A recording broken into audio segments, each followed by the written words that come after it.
चनपटिया प्रखंड क्षेत्र के बकुलहर गांव में जन विरोधी सिकरहना तटबंध के निर्माण के विरोध में विशाल जनसभा का आयोजन हुआ। बता दें कि सिकरहना तटबंध के निर्माण के विरोध में यह विशाल जनसभा किया गया, जिसकी अध्यक्षता करते हुए समिति अध्यक्ष ओम प्रकाश क्रांति ने कहा कि तटबंध का निर्माण किसी भी प्रकार से जनता के हित में नहीं है। इस तटबंध के बन जाने से करीब 5 लाख लोगों की आबादी नदी की चपेट में आ जाएंगे। वे उजड़ने के लिए बेबस हो जाएंगे। करीब 76 लाख एकड़ भूमि पूरी तरह से बंजर हो जाएगी। यह 2 फसलों को उपजाने वाली जमीन है। अनाज का एक बहुत बड़ा संकट उत्पन्न हो जाएगा। किसी भी दृष्टिकोण से यह तटबंध जनता के हित में नहीं है। जनता के अपना अधिकार के दूर हो जाएगी, जनता सरकार के। देखिए, ये बांध जो है वो जनता के हित में नहीं है।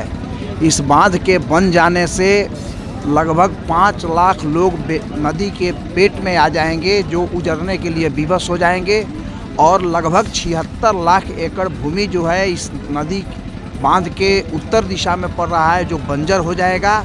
ये 2 फसली ज़मीन है। अन्न उत्पादन का एक बहुत बड़ा संकट उत्पन्न हो जाएगा। इसलिए किसी भी दृष्टि से ये बांध जनता के हित में नहीं है। इसलिए जनता इस बांध का विरोध कर रही है और संघर्ष समिति बना करके हम लोग इसका विरोध कर रहे हैं। पिछले दिनों हम लोगों ने अंचल से लेकर के जिला मुख्यालय तक धरना प्रदर्शन के माध्यम से इसका विरोध करके आला अधिकारियों को हम लोग अपनी मांग से अवगत करा चुके हैं। जो जल संसाधन विभाग के अधिकारी हैं उनको भी हम लोगों ने अवगत कराया है, और सरकार को भी हम लोगों ने अवगत कराने का काम किया है कि यह जन विरोधी बांध निर्माण कार्य को रोका जाए। ये 40-45 वर्ष पहले इसको बनाने की बात आई थी, लेकिन आज के समय में यह उपयुक्त नहीं है, यह जनहित में नहीं है। इसलिए जनता इसका विरोध कर रही है, और जब तक इस बांध निर्माण कार्य पर रोक नहीं लगेगा तब तक ये आंदोलन जारी रहेगा। ये एक विनाशकारी कदम है सरकार का, और सिकरहना नदी के दक्षिणी तट पर जो 52 किलोमीटर लंबा बांध बनाने का जो सरकार का फैसला है, उससे 250 गांव जो है डूब के क्षेत्र में पड़ चले जाएंगे। आप सोच सकते हैं कि कोई बांध का निर्माण जिस पर सरकार का सैकड़ों करोड़ रुपया खर्च हो रहा है, वो जनता के हित में है या नहीं है, पहले तो सरकार को ये फैसला करना था। जबकि 1980 में इस बांध को केंद्रीय सिंचाई मंत्री जब केदार पांडे थे, तो उन्होंने इस बांध को रोक दिया था कि ये जनता के हित में नहीं है, ये चंपारण वासियों के हित में नहीं है।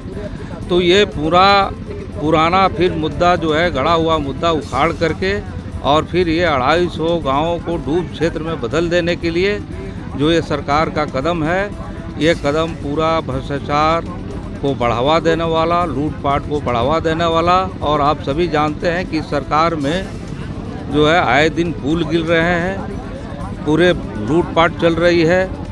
जो अभी अंचल है उसमें इंदिरा आवास के नाम पर, प्रधानमंत्री आवास के नाम पर पूरा लूटपाट मचा हुआ है। जो दाखिल खारिज हो रहा है, जो परिमार्जन का काम है उसमें भी लूटपाट हो रहा है, और निर्माण का जो भी कहीं काम है उसमें लूटपाट चल रहा है। तो ये दिल्ली और पटना की दोनों सरकारें जो हैं लूट और भ्रष्टाचार की सरकार बनी हुई है, और इस भ्रष्टाचार और लूट का ही परिणाम है कि ये इस ढंग की योजना लाई जा रही है कि किसी काम को करने के लिए कोई विधायक जो है बार बार विधानसभा में सवाल उठाते हैं तो वो काम नहीं होता है। कोई आपको जनप्रतिनिधि बार बार मांग करते हैं तो वो नहीं होता है। लेकिन जिसको सारे जनप्रतिनिधि कह रहे हैं ये काम नहीं होना चाहिए, ये जनता के लिए विनाशकारी है, उस काम को ये किया जा रहा है। तो सोचने वाली बात है कि ये सरकार किन लोगों के लिए काम कर रही है। ये अपराधियों, ठेकेदारों, माफियाओं, भ्रष्ट लुटेरों के लिए सरकार जो है डबल इंजन की जो यहाँ बिहार की सरकार है वो काम कर रही है। जो नीतीश की कहने के लिए सरकार है, लेकिन वो है भाजपा की सरकार। ये दिल्ली से लेकर पटना तक यहीं खेल कर रही है। तो इसको यहाँ की जनता बर्दाश्त नहीं करेगी, और इस सरकार को जो है इस बांध के निर्माण को रोकना होगा। 250 गांव जो डूब क्षेत्र में पड़ रहे हैं, उन गांव के लोग कल विद्रोह करेंगे और सरकार को चलने नहीं देंगे। सरकार को इसका हर तरह से जवाब देंगे, और सरकार को पीछे हटना होगा, इस बांध के निर्माण को रोकना होगा। देखिए, समस्या ये है कि ये सरकार का और ये प्रशासन का ये विकास का कार्य है, लेकिन मेरे समझ से ये विनाश का कार्य है। विनाश इस संदर्भ में कि सैकड़ों हेक्टेयर की भूमि जो, लाखों हेक्टेयर की भूमि जो है आपका बर्बाद हो रहा है इस बांध के कारण। बांध भी पर्यावरण के खिलाफ है।